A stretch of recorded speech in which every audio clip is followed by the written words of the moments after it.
किसान भाइयों नमस्कार। मैं आपके सामने एक बेहतरीन वैरायटी का आम पेश करने जा रहा हूं, जिसकी खासियत क्या है कि जितना मर्जी खा लें आप, जितना पेट भर के खा लें, पेट भरने के बाद भी खा लें, कभी ये वैरायटी नुकसान नहीं देगी।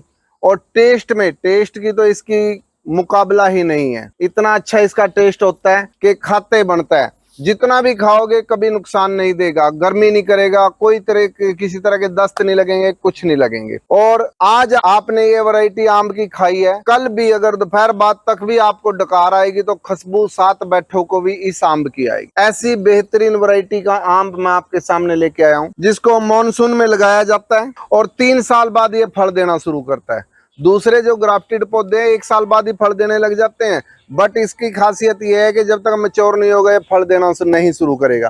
3 साल का ये पेड़ हो गया, चौथा साल है, अब की बार इस पे फल आया पहली बार। इस वैरायटी का नाम रटोल, बागपत के पास गांव है रटोल, उस गांव से ही मैं लेके आया हूं और ला करके मैंने लगाया, क्योंकि जिस नाम पे कोई वैरायटी बनी है उस वैरायटी के असली जीन्स वहीं से मिल सकते हैं। तो रटोल गांव से ही ला करके मैंने मदर प्लाट लगाया और फर्स्ट टाइम इस पे फल आया है। इसकी खासियत यही है कि जितना मर्जी खा लो कभी नुकसान नहीं देगा। गुद्दे वाली वैरायटी है, जूस वाली नहीं है। गुद्दा बहुत अच्छा होता है इसके अंदर और खाने में बहुत टेस्टी है और खुशबू फैलती रहेगी। और यहाँ तक 7 बैठे तो खुशबू आएगी आएगी कि जब खाओगे, बट अगले दिन भी अगर डकार आएगी तो रटोल आम की डकार आएगी। इतनी अच्छी है, बेहतरीन वैरायटी है। किसी भी नर्सरी से आप पता कीजिए, रटोल आम आपको मिलता है तो अपने घर पे बाग में जरूर लगाइए। अगर आपको कहीं बाहर नहीं मिलता है तो लवली नर्सरी पे, झिलमिल ढाबे के पास जीटी रोड पे है लवली नर्सरी करनाल में, वहां पे आप कांटेक्ट कर सकते हैं और ओरिजिनल वैरायटी रटोल की आप हमारे से अवेलेबल करा सकते हैं, मिल सकती है। तो इसके लगाने का जो सही समय है वो बरसात का है, मानसून का समय आम के लिए सबसे बेहतरीन समय है। वैसे फरवरी मार्च में भी लगाया जा सकता है, 20 फरवरी के बाद पूरी मार्च तक लगाया जा सकता है, बट उस टाइम मरने के चांस ज्यादा होते हैं। बरसात के अंदर बेहतरीन टाइम है इसका लगाने। तो अगर राणा जी इस पौधे की बात करें तो कितना फल दे देता है एक पौधा? एक पौधा मैच्योर होने के बाद 80 से 100 पेटी तक, 8 से 10 किलो की पेटी, 80 से 100 पेटी तक एक पेड़ से आम की मिल जाएंगी। तो इसके अलावा अगर कोई किसान है या कोई बिजनेसमैन अपने घर में गार्डन में कहीं इस पौधे को लगाना चाहता है तो इसके अलावा और क्या देखभाल करनी होती है इसकी?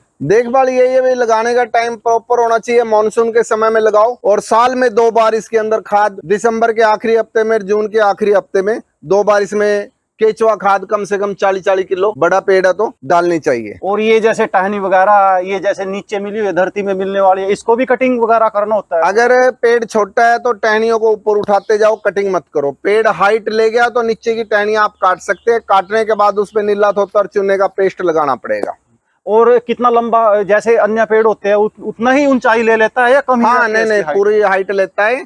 जैसे लंगड़े का पेड़ होता है, दशहरी से थोड़ा हाइट ज्यादा लेता है और लंगड़े से थोड़ा कम लेता है। देखिए, जोहरी ही किसी की कीमत लगा सकता है। जिसको पता है रटोल क्या है वही रटोल की कीमत जानता है। बाकी के लिए तो, जोहरी के लिए हीरा हीरा होता है, बाकी के लिए तो वो पत्थर ही है। इसीलिए रटोल आम की खासियत जो जानता है उसी के लिए रटोल रटोल है। एक प्रेसियस है, एक डायमंड है। इतनी बेहतरीन वैरायटी है। इतनी बेहतरीन वैरायटी को अपने घर पे आप लगा सके इसका स्वाद चख सकते हैं। इतनी प्रेसियस वैरायटी का मजा ले सकते हैं। अगर हम इसके फल की बात करें तो जून के आखिरी में और जुलाई में जाके पकेगा, और जब पकेगा तो इसके अंदर रस कम होता है, गुद्दा ज्यादा होता है। यही इसकी खासियत होती है, यही इसका टेस्ट होता है। बेहतरीन टेस्ट की वजह से इसको रटोल को जाना जाता है। धन्यवाद, जय हिंद।